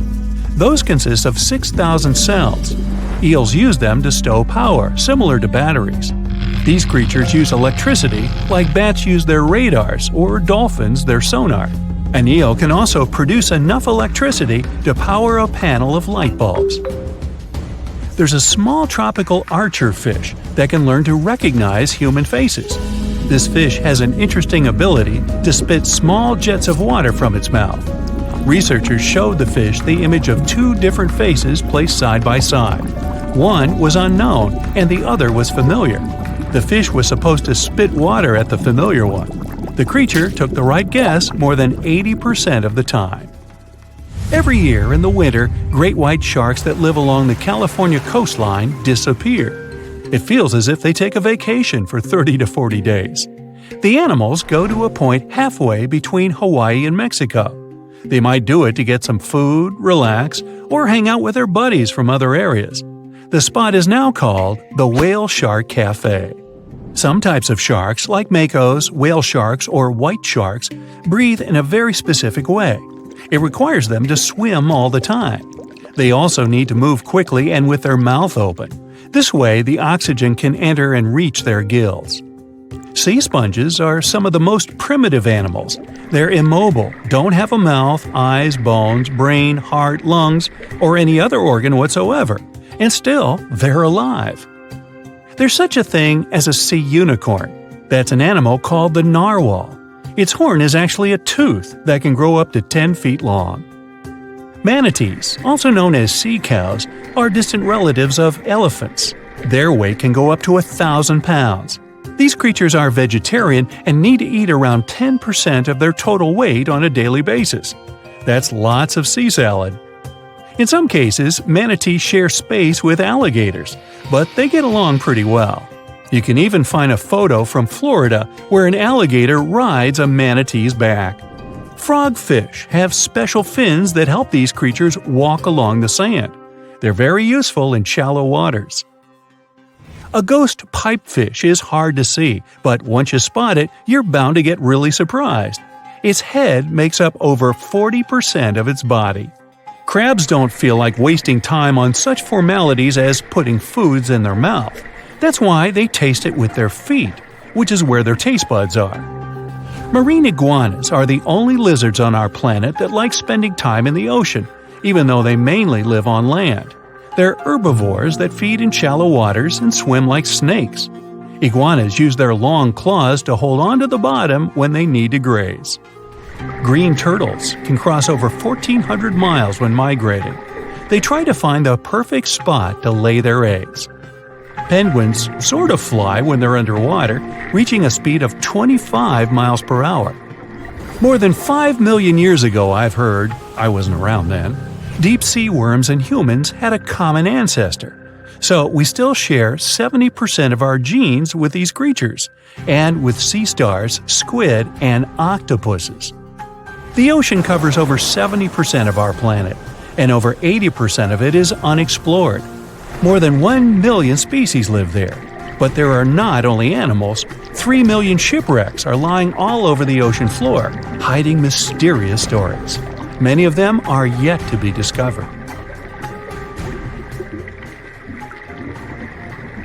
Wow, this port is so buzzing. Thousands of people come here every day to work, cargoes come and go, fishers are weighing their catches for the day, And even posh cruise ships pop in here to show this idyllic place to all the people on vacay. The ocean shore is fantastic. People walk along the beach eating ice cream or building sandcastles. Oh, and by the way, right now we're standing where the Sahara Desert used to be. Normally, our lifetime is too short to see any major changes. We don't notice mountains rise or the way rivers change their course. Entire valleys may be sinking, but it usually takes too long for them to sink entirely. Still, a group of scientists recently noticed there's a new ocean being formed really fast, and we can even witness it appear. Look here! It's the Afar Triangle. There's the Horn of Africa Peninsula not far away. It's the exact site where the sixth ocean is being born at the moment. Wherever you are, you're basically standing or sitting on a tectonic plate. You're just sitting on a couch watching this video? Cool! Your couch is standing on the floor, your floor makes part of your house is standing on the ground, and if you take a deeper look, it all stands on one of 15 principal tectonic plates. Together, these chunks are referred to as lithosphere. It's like a nice apple pie. The crust is the lithosphere, and the fragile apple filling is everything that's on the planet's surface. If the crust cracks, the filling leaks out. And this is what any earthquake is like. A tectonic plate, aka the crust, moves. The filling, also known as houses and people, is disturbed. Africa is made up of two plates, the Nubian and the Somali ones. Yeah, that's a large pie. And it seems like these two plates are constantly separating. It leads to an oceanic spreading ridge. It looks like the African continent is literally unzipping a part of it at this moment. A 345 square mile chunk of the Sahara Desert just split, so the magma rose. It triggered a series of earthquakes across Ethiopia, Eritrea, and Djibouti. And it's not just some minor earthquake. There are lots of fumes rising from those fissures, and it smells like sulfur. Phew! The eruptions slowly push the old lava sediments away, which is followed by creation of the new seafloor. The crack is filled with magma, and when it cools, it forms the new oceanic floor. If this process doesn't stop, the Red Sea will finally flood the area, forming the sixth ocean, and Africa will be split into two parts. So we'll basically have two Africas. But wait. Neither you nor your grandchildren are going to see that sixth ocean. You'll only have 5 of them throughout your life. Same with our future generations. Same old Pacific, Atlantic, Indian, Arctic, and the Southern Oceans. Before the oceanic floor gets solid, and before the Red Sea actually starts flowing in there, many thousands, if not millions of years must pass. The continents move as fast as your nails grow. And imagine that the longest nail ever seen in history was the thumbnail of an Indian man reaching almost 6.5 feet before he cut his nails. It took him almost 60 years to grow it. Now think how far the continents will have to move by the time you celebrate your 100th birthday.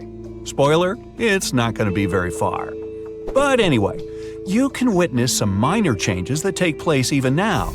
All those cracks that may not seem that significant so far make all the landscape in the Afar region look really unique. There's a couple more reasons for this uniqueness. Meet Erta Ale in Ethiopia, the volcano famous for its world's longest-lasting lava lake. It's located in the Afar Depression, also known as the Afar Triangle. By the way, depression refers to the sunken area. There's nothing sad about it. It's not the only volcano in this area. Eritrea, known as the Nabro volcano. It's never erupted, yet the lava in this area is pretty active. More volcanoes are to come because of the tectonic plate movements. They pull away from each other, and the Earth's crust gets thinner. The weaker the area is, the more volcanoes there are. Okay, the plates are separating, and it's kind of inevitable. It's just the question of time. This process is also called the Afar plume. We'll get more volcanoes, it's inevitable either. But how does it happen? Remember that apple pie? Yes, it was delicious. Well, things are actually much more complicated. The outer layer we walk on is relatively delicate and is made up of multiple broken pieces. It's like the eggshell or a lattice top on a pie. Let's take a deeper look at all the ingredients of this pie. If you cut a slice, you'll see it's made up of many parts, and there's something called the asthenosphere under the lithosphere. It's part of the Earth's mantle. Yeah, complicated. So the asthenosphere gets heated from within and it rises, just like the dough when you put it in the oven. Remember those cracks on the surface of a freshly baked loaf of bread? Man, I'm getting hungry. Anyway, this is basically what happens to the Afar Triangle, and those cracks make this area split, creating those famous rifts and valleys that will possibly become so large and will probably get flooded so that the world's sixth ocean will appear there soon. Or not. Nobody's sure about it. Okay, but since the tectonic plates and, which is logical, all the continents are always on the move, we'll probably have more continents in the future. The answer is yes and no. If a part of Africa does split, we'll get one more continent, which is going to be even smaller than Australia. But there's one more possible way of how things will go. Chances are, in the next 250 million years, in the distant 250 million years, there will be no more transatlantic flights. And a walking trip from Japan to Chile will be possible too. Way too long, but possible. It's all happening now, and the first results will be noticeable in some 50 million years from today. I won't be around then. Australia will move towards Southeast Asia, and it's going to fit in just perfectly. And Africa will be pushed to Southern Europe. Still, these transformations will take a really long time. People and continents have something in common. Remember that continents move as fast as our hair and nails grow, just about 1.2 inches a month. Some of them move even 5 times faster though, but even this speed is too slow for 4,500 miles distance between Africa and Europe. One theory tells us the things we've already seen before. Well, you didn't see that with your own eyes, neither did any of your ancestors who came to America across the Atlantic hundreds of years ago. The fact is, all the continents were once one landmass known as the Pangaea supercontinent. Even though it formed over 300 million years ago and split about 180 million years ago, give or take, it might come back together. So kangaroos can easily migrate from Australia to the UK if they feel like it, but the latter might be accidentally crashed while all the continents merge together. The Americas would collide, Antarctica would drift to them, and it all will merge with the already collided Africa-Eurasia. In this scenario, one large ocean and one large continent will appear, namely Novo Pangaea. Another possible scenario claims the continents might merge into the uniform landmass or form a circle with a large sea inside and the super Pacific Ocean outside. This continent is referred to as Pangaea Ultima. The third theory might be already coming to life. The Pacific and the Atlantic Oceans might just cease to exist, forming the new ocean basin. Eurasia will be split to form a new ocean, and all the continents will migrate to merge into the supercontinent Orica. And the fourth and last theory claims that the Pacific and the Atlantic Oceans will remain almost unchanged, and all the continents but Antarctica will merge into one, leaving poor Antarctica even more isolated and abandoned than it is now. Nah, don't feel bad. Since all the continents keep drifting northwards even now, it's quite probable that almost all of them will meet up somewhere at the North Pole. In ancient Egypt, in an ancient temple, in a dark ancient hall, ancient people are performing a very ancient ritual. In black robes and hoods, by the light of burning candles, they're trying to turn ordinary metals into gold. They're whispering ancient incantations and mixing unknown substances. There's smoke, hissing, fluttering, and disappointment. Guys, you can try as much as you want, but you won't succeed. At least for a few thousand more years. Until 2025.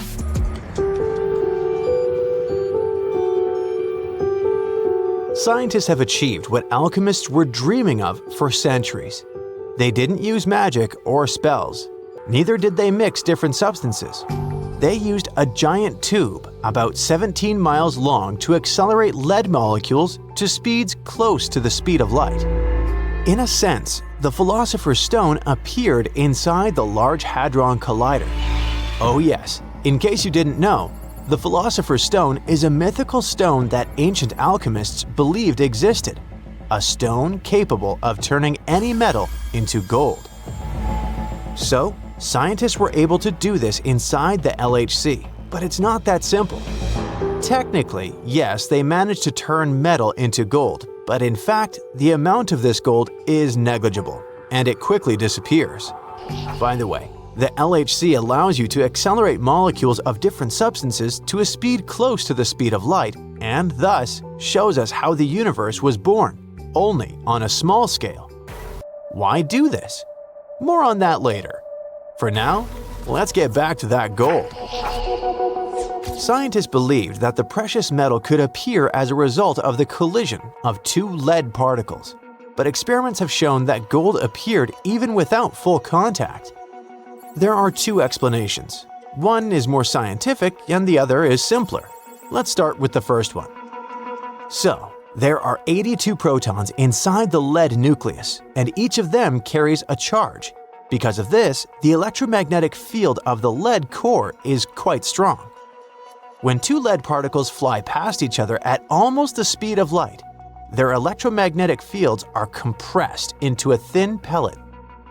This creates a short-term pulse of photons. The pulse triggers a process known as electromagnetic dissociation, when a photon interacts with the nucleus, causing internal vibrations. These vibrations emit neutrons and photons and change the essence of the element.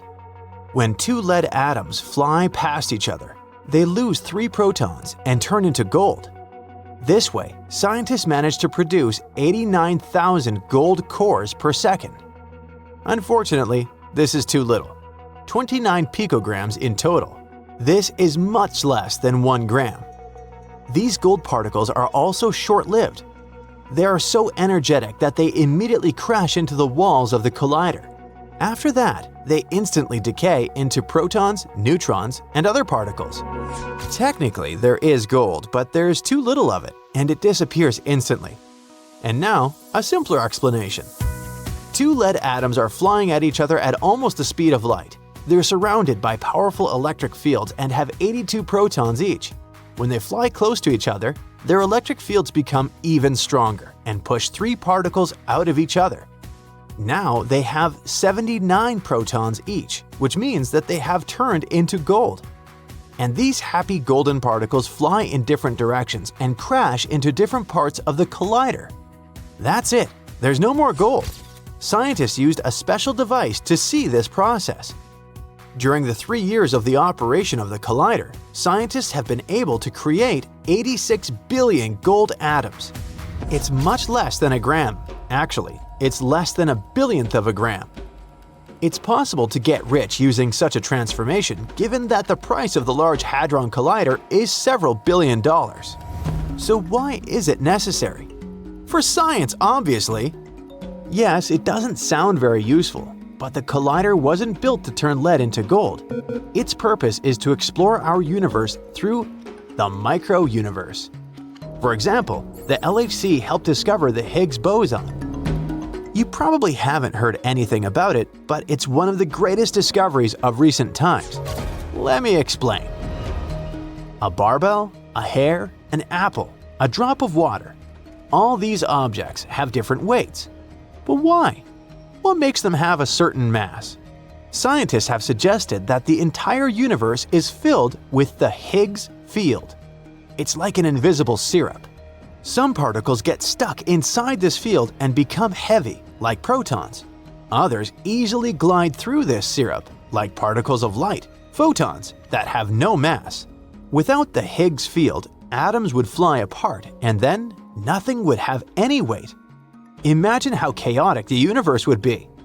So in 2012, scientists were able to detect a small piece of this syrup with the help of the LHC. They named it the Higgs boson. The Large Hadron Collider also helped to detect quarks. These are small particles that protons and neutrons consist of. They're like tiny pieces of Lego, forming a particle. Previously, scientists thought that each proton and neutron had 2 or 3 particles, but later they discovered particles with 4 and 5 quarks. It turns out that our universe is not built the way we thought. Okay, but why would we ordinary people care about that? What difference does it make if protons inside an apple are made up of 2 or 4 quarks? Wait, you'll get the answer soon. Inside the collider, scientists were also able to obtain quark-gluon plasma. It's the hottest substance in the universe, 100,000 times hotter than the Sun. The plasma appeared when experts collided 2 lead atoms with each other. Scientists believe that at the time of the birth of the universe, such a red-hot drop appeared immediately after the Big Bang. That sounds pretty impressive, but what's the point? Be patient and wait a little longer. Some of the most impressive studies deal with the search for particle twins. Scientists suggest that the electron, for example, has a shadow twin, something like a superparticle, and the same applies to everything in the universe. Scientists have not yet found such twins, but who knows what will happen in the future. The presence of doppelgangers will help us find out what dark matter is. This unknown substance makes up about 85% of the universe, but we know almost nothing about it. Gravity keeps planets in orbit, prevents Earth from splitting into billions of pieces, and keeps us on our feet. But gravity is invisible. It's some kind of force that works because, no one knows why it works. Dark matter can help answer this question. Scientists believe that when 2 particles collide, dark matter particles are born, and they want to detect this moment. The LHC changes our understanding of how the standard laws of physics work. It has shown the existence of invisible, unknown processes within the universe. The LHC allows you to unravel the mystery of quantum physics. So far, we have more questions than answers, but work is constantly underway. And of course, a question arises. Why is all this necessary? The answer is, we don't know. Yet. Physicists receive billions of dollars to conduct strange experiments where they disperse tiny invisible particles and collide them with one another. It's like learning complex mathematical formulas you will never use in life. Can't we spend this money on something else? The fact is that all these expensive studies inside the collider help us understand this world better.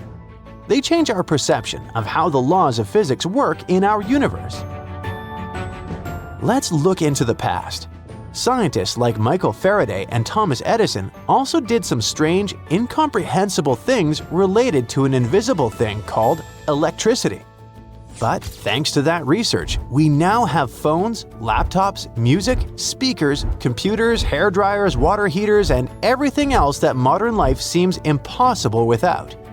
And it all started with scientists conducting experiments with some invisible energy. Look where we are now. It's difficult to imagine where the research of quantum physics will lead us in 50 or 100 years. Perhaps we will be able to travel between parallel universes or learn how to teleport.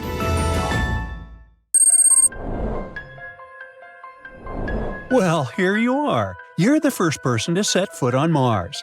And your first mission is to explore a place called Jezero Crater. You're wading through the thick, rust-colored dust when suddenly you trip over something and almost fall. You lean closer to examine the culprit and recoil in horror. A skull is staring back at you. Who did it belong to? An ancient Martian dinosaur? A representative of a long-lost civilization? Now, this isn't a made-up story. That's what NASA's Mars robot called Perseverance would tell you if it could speak and, had consciousness. The rover had indeed found something strange, but it wasn't a real skull. It just looked like one. In reality, those were rocks that seemed to be out of place on the red planet. Right now, Perseverance is exploring the edge of a big, empty bowl-shaped area called Jezero Crater. Scientists think that a long time ago, this crater held a giant lake. Perhaps it was even full of tiny life. Since December 2024, the rover has been rolling down a steep hill called Witch Hazel Hill.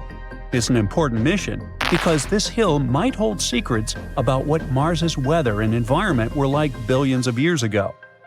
Anyway, on April 11, 2025, Perseverance stopped to look at a special spot where two types of rock meet.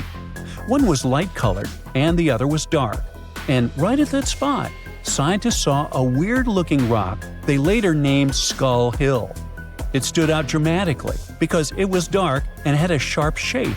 But the creepiest thing? It was full of little holes, a real nightmare for those with trypophobia. So NASA shared this discovery in a blog post.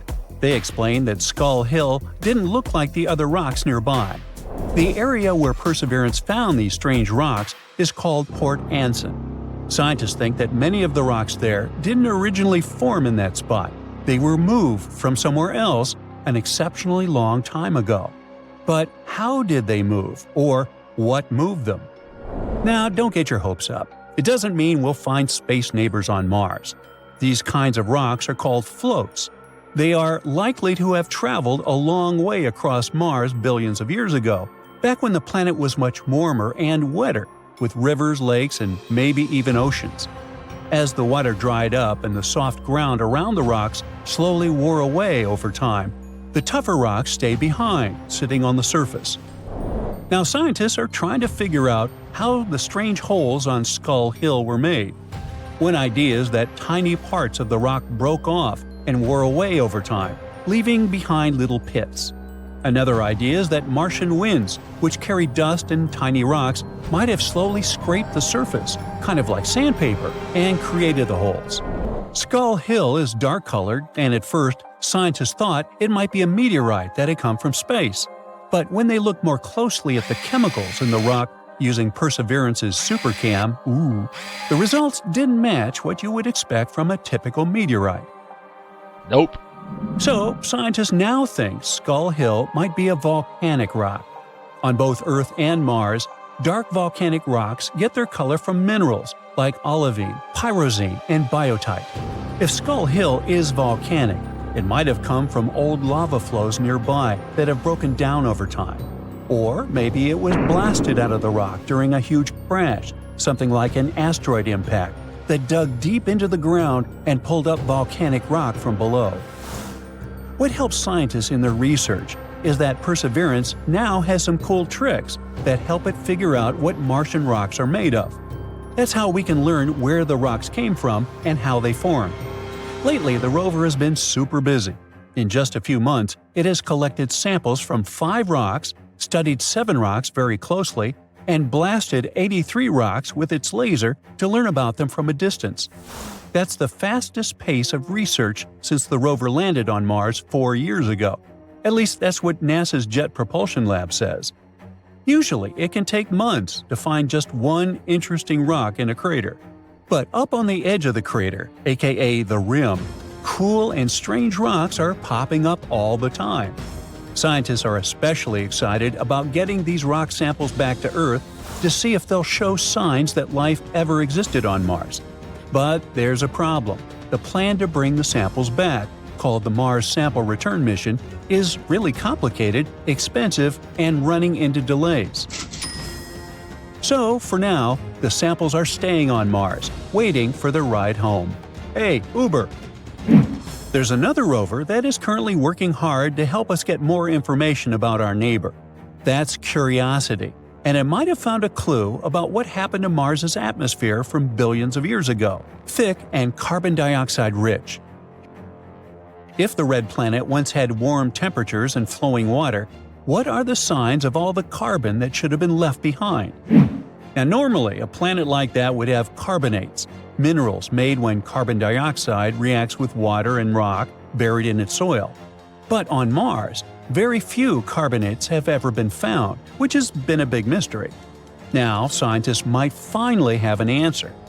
A new study suggests that iron carbonate, called siderite, may be hidden inside Mars's sulfate-rich rock layers.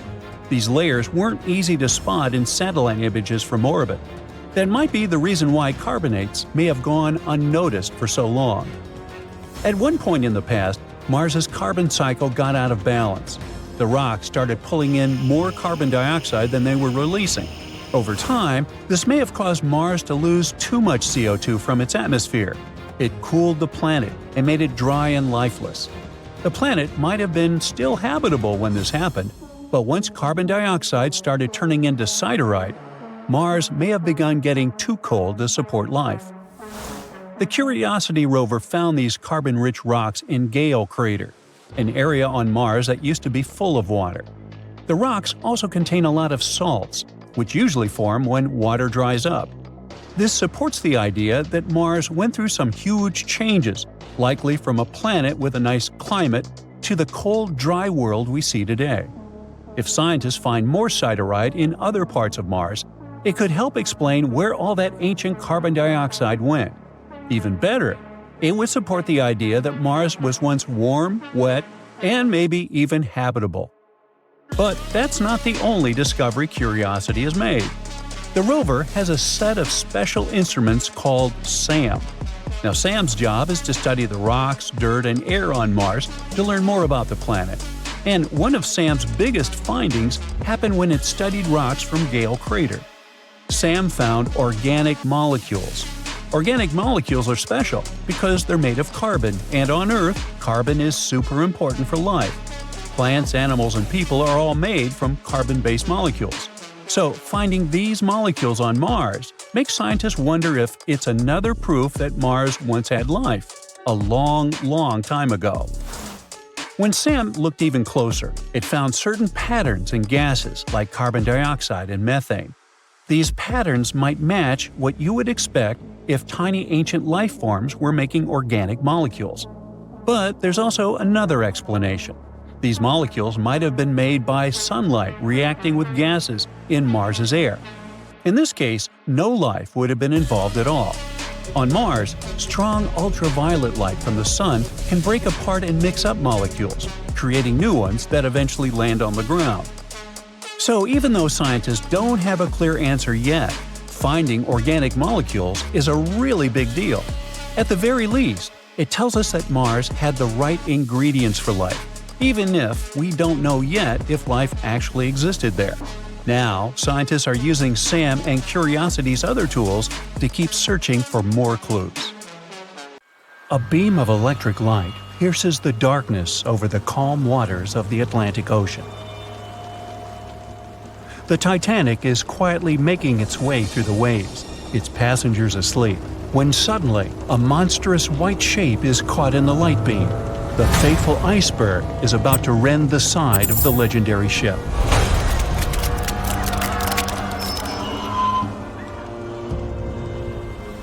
April 14, 1912, only 2 days before someone will take a photo of a giant iceberg with a pretty unusual elliptical shape. It turns out that this iceberg most likely formed out of snow that fell 100,000 years ago. Researchers used computer modeling to figure out its origin. They used data from 1912 and added some new information about winds and ocean currents. They concluded that the iceberg was probably a part of a small cluster of glaciers in southwest Greenland. These days, it's possible to calculate the routes of such icebergs in any given year in the past. So the infamous chunk of ice was on its way from Greenland to an area further south from Cornwall. If the ship had passed through that region only 2 days later, the iceberg would have moved far away from the point where they met. At first, the weight of the most well-known iceberg in the world was 75 million tons. With time, it started to slowly melt away. And when it sank the Titanic, its weight was only 1.5 million tons. By the time of the collision, it had probably been melting for months, but it was still a true monster. When the Titanic sank, the iceberg was 400 feet long, and more than 100 feet of its surface was above the water. Some people believe it was a supermoon that caused the Titanic to sink. That night, there was a rare lunar event. It hadn't happened for 1,400 years.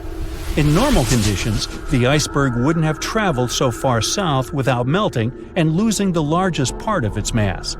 But the supermoon could have been the reason for an unusually high tide that pulled the iceberg away from the glacier way faster than usual. There's a specific type of bacteria that slowly consumes the remains of the Titanic. Salt corrosion, ocean currents, freezing temperatures, plus this rust-eating microorganism might consume the entire wreckage. American actress Dorothy Gibson was aboard the Titanic. She survived, and when she arrived in New York, she started filming a movie called Saved from the Titanic almost right away. The movie was released only a month after the Titanic sank, and in the movie, she even wore the same shoes and clothes she had during the actual disaster. The movie was a big success at that time, but the only known copy was destroyed in a fire. 14 years before the Titanic sank, a novella called Futility had been published, and it seemed to have predicted the whole event. The plot centered around a fictional ship called the Titan that sank during its voyage. The Titan was almost the same size as Titanic, and they both went to the bottom in April. The reason was hitting an iceberg, too. Both the real and fictional ships were described as unsinkable, and both of them had the legally required number of lifeboats, which, as it turned out later, were nowhere near enough. We've seen it in the movie, but there were some real-life love stories happening on the Titanic, too. 13 couples even took a trip on the Titanic as part of their honeymoon. One of the couples owned Macy's department store in New York. Once it became clear the Titanic was rapidly sinking, the woman refused to go into a lifeboat without her husband. But he didn't want to join her while there were still women and children who he thought had to go first. Then his wife gave her coat to her maid. She insisted that the maid should get into the lifeboat, and she wanted her to be warm. As for the woman herself, she decided to stay with her husband till the end. Some people believe Titanic sank because of a mummy, not an iceberg. It all started around 1000 BCE with a mysterious woman who lived in Egypt, in the City of Thieves. People knew little about her, but they called her a priestess. Her mummy was put in a wooden sarcophagus and covered with a large lid with the image of her face and some mystical inscriptions. This place had been hidden until the first half of the 19th century, when a group of locals accidentally came across it. They disturbed her peace. No one knows how, but the mummy disappeared that day without a trace. A couple of decades later, a group of rich friends from England traveled to Egypt and found the empty mummy casket with the image of the priestess, whose dark eyes seemed to be looking into the void. They decided to buy it, but the buyer disappeared the same night before he even got the case. All members of the group had some accidents. The casket changed its location a couple of times until it, as some believe, ended up on the Titanic. It took more than 70 years for a robot submarine to find the ruins of this legendary ship. The wreck lies nearly 13,000 feet under the surface of the Atlantic Ocean, split into two halves. Why did the liner break apart? No one knows exactly. Some think it happened because of the water that got inside when the ship collided with the iceberg. The pressure was so powerful it separated two parts of the vessel, starting with the ship's bottom structure. Others say it was because of the hull rivets. They had a high concentration of slag or smelting residue, and that's something that can cause the metal to split apart. The ship generally had many flaws, starting with the design. The watertight bulkheads weren't completely sealed on top. This allowed the water to flow between the compartments and, in the end, sink the vessel. The iron of the ship's rivets and steel of the hull ended up ruined because of high sulfur content, cold temperatures, and high speeds. The steel shattered and the rivets popped out quite easily. Because of this, Titanic sank 24 times faster than it would have otherwise. If the ship had hit the iceberg head-on instead of ramming it with its side, it would have probably stayed afloat. How come the crew members didn't have binoculars? It would have surely helped them spot the iceberg on time and maybe even avoid the disaster. But the binoculars on the Titanic were locked in a storage cabinet. Only one crew member had the key, and he had been transferred off the ship right before it set sail. He later said he hadn't remembered to hand over the key. But even without the binoculars, the ship might have had some time to change course and avoid the collision if the crew had gotten some warning. But that's the thing, someone did warn them. About an hour before the incident, a ship that was relatively close to Titanic, the SS Californian, sent a message to inform them it had stopped because of dense ice field. But the warning never got to the Titanic's captain. Some experts say it was because the radio operator didn't think it was that urgent. And later, the SS Californian said they didn't get a call for help from the Titanic because their radio operator was off duty. Some say the crew on the Titanic couldn't spot the iceberg on time because of an optical illusion. Atmospheric conditions that night probably caused super refraction, which could have camouflaged the berg. After all, no one actually saw the iceberg until it was too close to the ship to somehow avoid the crash. Not even a whole minute passed between the moment they saw the iceberg and the collision. It was only 37 seconds, and it took Titanic 2 hours and 40 minutes to disappear below the ocean's waves.